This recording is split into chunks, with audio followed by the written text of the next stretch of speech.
So what you're about to see is the hardest showcase I've had to do. I'm having to record the commentary after actually showing the damage from these twin blades, because this dragon is an absolute nightmare to deal with. But you will see after I have procced everything and almost died multiple times, having rams as always getting involved, you'll see that the first couple of hits with this build deal thousands and thousands of damage. So welcome back to Elden Ring.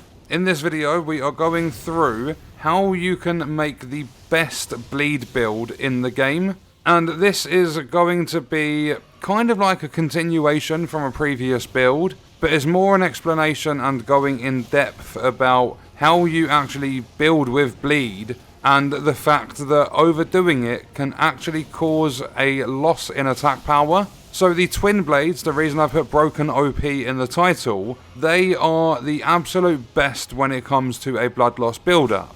If you take the Rivers of Blood for an example, 74 blood loss build-up.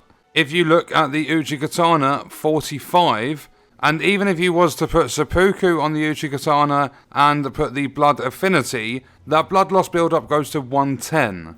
Whereas if you look at the twin blade, if I was to put seppuku on it, that blood loss build-up is 133. So it's a lot higher than the katanas. And there's a decent selection of twin blades available in the game. But just quickly before we get into how this works, if you're not currently subbed to the channel, make sure you do turn notifications on. If you enjoyed the video, don't forget to leave a like. All support is greatly appreciated. And if you want to support me further as a creator, then check out the links in the description. And let's get into it. So when you are building, like putting together an arcane build, a bleed build, all that sort of stuff, I would highly recommend not actually fully speccing into your arcane and just focusing on the blood loss build up. And that's because, as I mentioned, if you overdo it, you will lose some attack power, and it's nice to mix things up in this game and not just run metas and just focus on one thing in a build.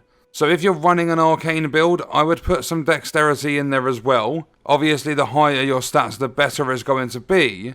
But what I've done is I am dual wielding the twin blade and the godskin peeler. And on the twin blade, I have a B scaling for arcane, and I've got seppuku on there. But I have put the occult affinity instead of blood, so that I'm not overdoing it with the blood loss build up. Because seppuku is going to proc blood on there anyway, and if I was to put the blood affinity on with seppuku, my physical attack power goes down. It's not a lot in terms of the standard, but the bonus, I would lose 47 base attack power. And that's because with blood, your attribute scaling is a D for arcane instead of a B.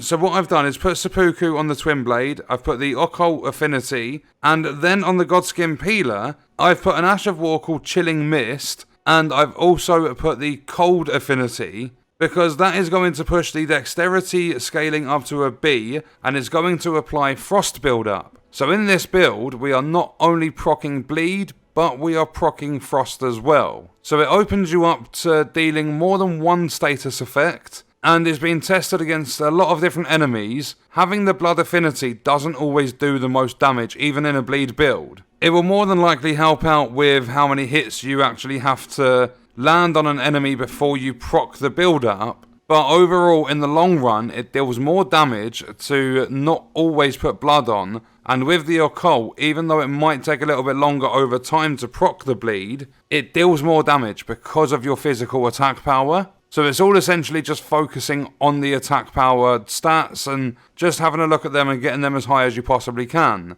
If I was, for an example, to go from cold to standard, I would get a much bigger physical attack power from both the bonus and the base, but I would also get worse dexterity scaling and I would lose the frost build-up.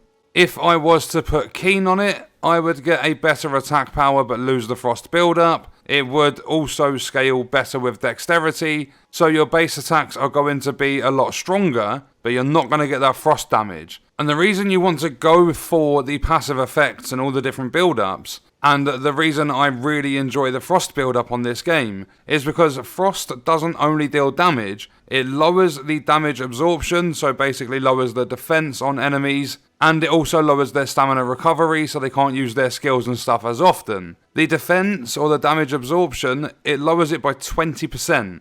So essentially you deal damage, you deal the Frost build-up, and then you attack with the bleed, and you're going to deal a lot more damage with the bleed because their defenses are lowered. So obviously you're not going to be focusing on one stat, it's going to be two, so it's going to change up the talismans you're going to run. Not all the time, but I would still run Rotten Winged Sword Insignia, I would probably still go with Lord of Blood's Exaltation. I've stuck on the two Saw Seals, Maricas and Radagons because it just boosts my stats even further. But with this build you're going Arcane and Dexterity, so I could run the Heirloom, the Prosthesis Wearer Heirloom. I wouldn't really, like on this specific build, so Chilling Mist on the Godskin Peeler and Seppuku on the Twinblade, I wouldn't really bother with Shard of Alexander because you're not dealing damage directly from the skills.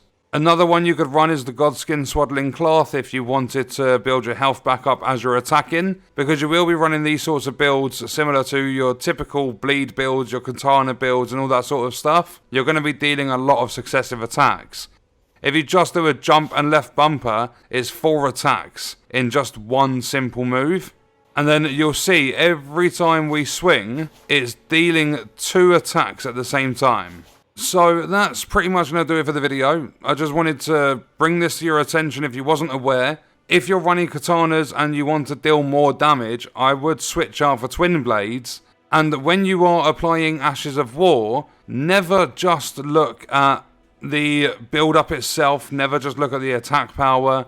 Take it all into consideration and think, if I'm going to do a standard affinity, I might get an extra 50 attack power, whereas if I put blood on it, I'm going to get a blood loss build up. If I put frost on it, I'm going to get a frost build up. And then I would recommend mixing a couple of different affinities together. So you can do frost build up, you can do bleed. You could also, if you wanted to, run poison. Poison is very strong in the game as well. But after testing against quite a few different enemies, I found that just using everything with the blood affinity isn't always the strongest thing. Switching over to occult has made me deal a lot more damage. And that's probably because the frostbite is going to lower your enemy's defenses. But that was a look at the twin blades and how they are essentially broken and overpowered. They have by far the highest blood loss build up in the game. But also how to make the best bleed builds in the game as well, by not just always focusing on your arcane, on your blood affinity and everything like that. So let me know your thoughts and stuff about this in the comments, and any other ideas, like if you're running a dex build, is there anything else you can add in to make it even stronger? And I will see you guys in the next video.